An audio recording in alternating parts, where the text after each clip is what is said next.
Estamos en compañía de Víctor Velázquez, director ejecutivo del Instituto Peruano de Derecho Electoral, y junto a él vamos a hablar sobre los requisitos para la formación de partidos políticos. Claro, eso según la reforma, ¿no es cierto? Estamos hablando de comités partidarios por un lado y el padrón de afiliados. ¿Qué tal, Víctor? Bienvenido. ¿Qué tal? Muy agradecido por la entrevista. Y bueno, para tratar este tema que la reforma política ha visto por conveniente modificar, porque valgan verdades, tenemos un sistema de partidos en el Perú muy débil, muy poco institucionalizado, a lo que la misma comisión ha llamado como franquicias electorales y en otros ámbitos lo han llamado como partidos cascarón, máquinas netamente electorales. Entonces, ¿es bueno reformarlo? Sí. Y esta norma ayuda en cierta medida. Vamos a desarrollarlo y vamos a evaluar a partir de eso, ¿no? Por supuesto. El primer cambio, ¿no?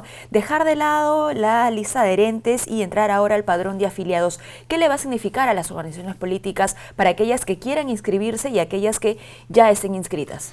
Lo primero, hay que tener en cuenta que las organizaciones políticas que buscaban inscribirse en el registro de organizaciones políticas del Jurado Nacional de Elecciones tenían que presentar una cantidad inmesurable de firmas. Y lamentablemente este proceso ha conllevado, primero, a incremento de costos, porque era costoso adquirir firmas. Segundo, a procesos posiblemente de falsificación, como se ha visto.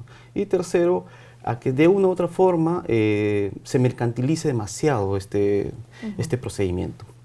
El cambio, el reemplazo de este requisito por la solicitud de la relación de afiliados en 0,1%, de una u otra forma facilita la barrera de ingreso. Es decir, permite que puedan ingresar nuevas organizaciones políticas a competencia electoral. Perfecto, eso es bueno, que más peruanos puedan hacer política.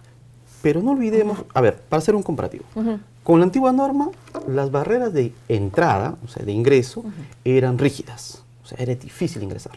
Con esta nueva ley, la barrera de ingreso o de entrada es más factible, más fácil, más sencilla, menos rígida.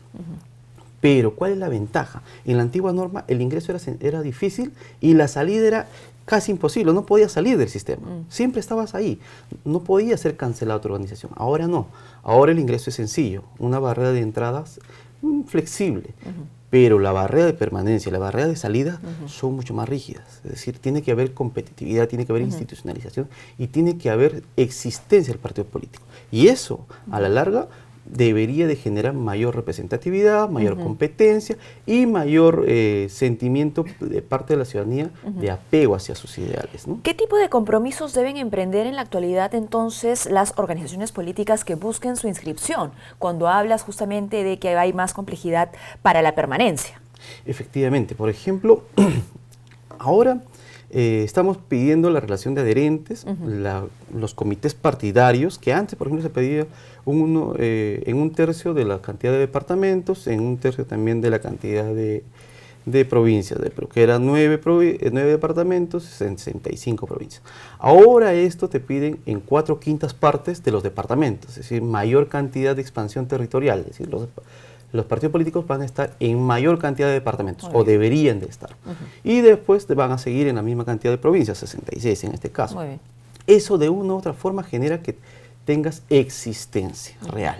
O sea, ya los comités partidarios van a existir realmente y tienen que funcionar.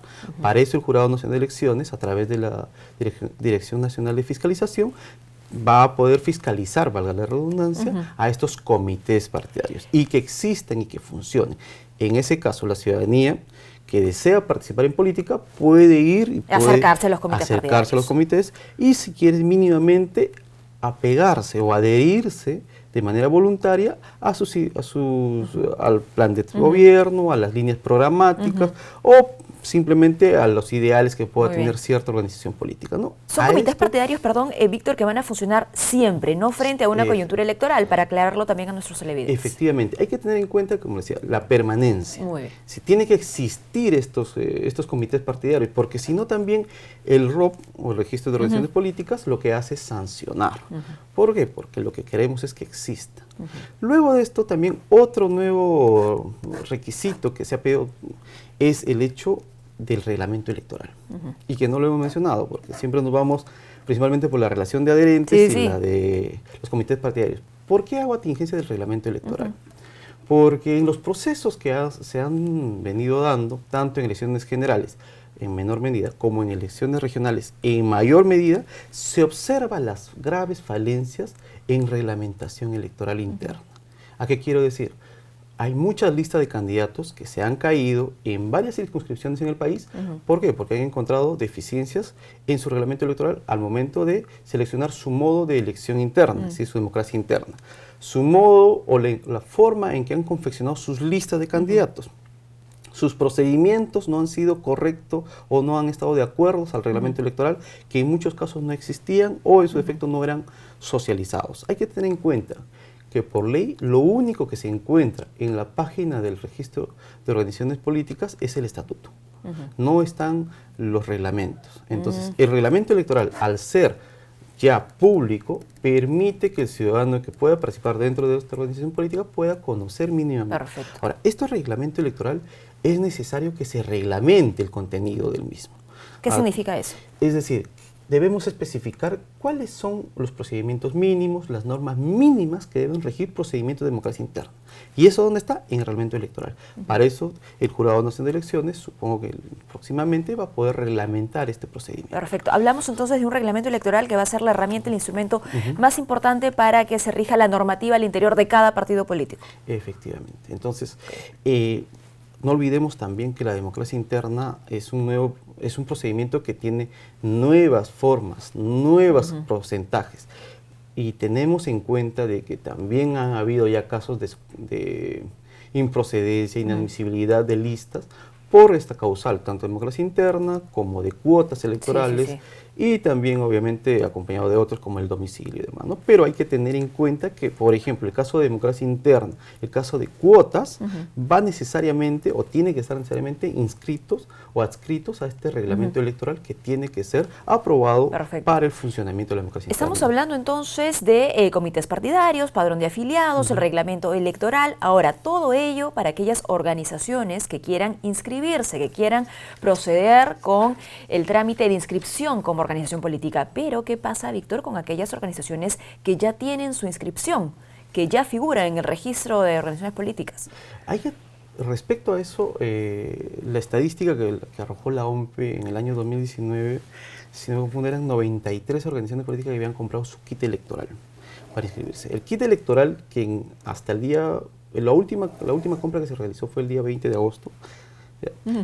¿Qué ocurre? Estas organizaciones que adquirieron estos kits electorales tienen las normas o tienen los formularios de la anterior norma. Claro.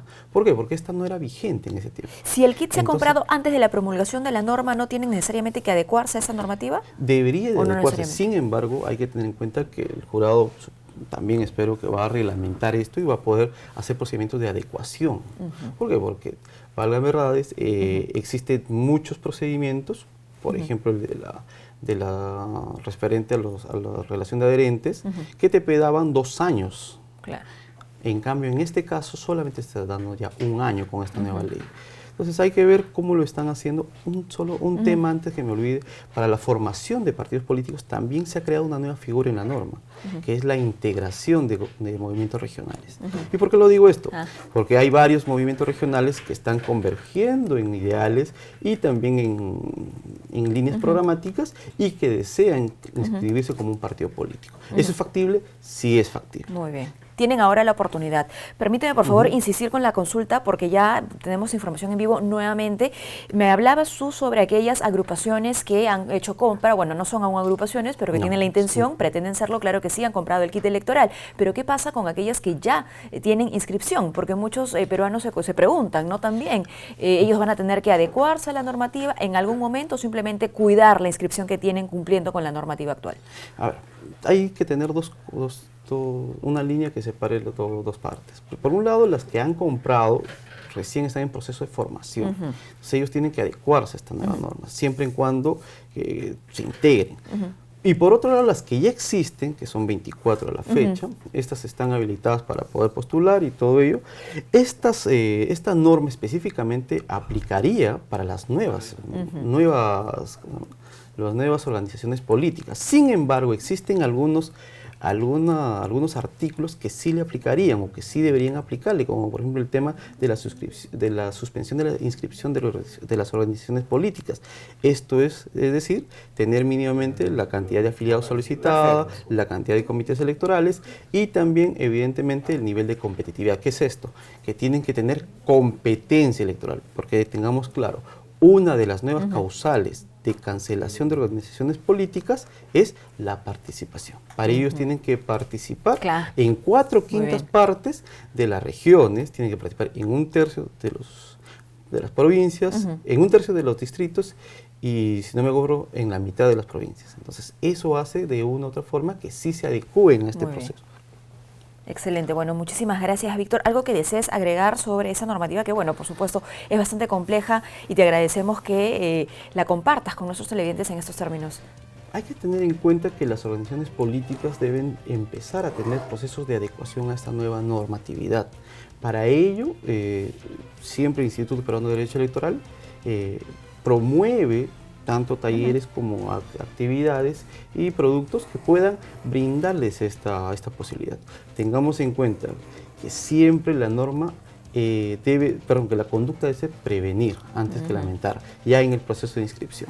Y para la ciudadanía hay que tener, por un lado, la razón de que la nueva norma busca fortalecer estas entidades o estas organizaciones que lo que hacen es canalizar las demandas de los ciudadanos.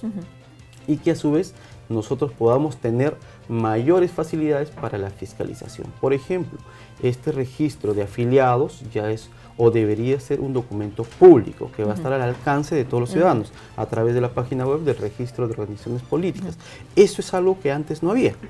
Entonces, existen mejoras a la vista. Muy bien, muchísimas gracias por habernos acompañado. Hemos conversado con el doctor Víctor Velázquez, director ejecutivo del Instituto de Derecho Electoral.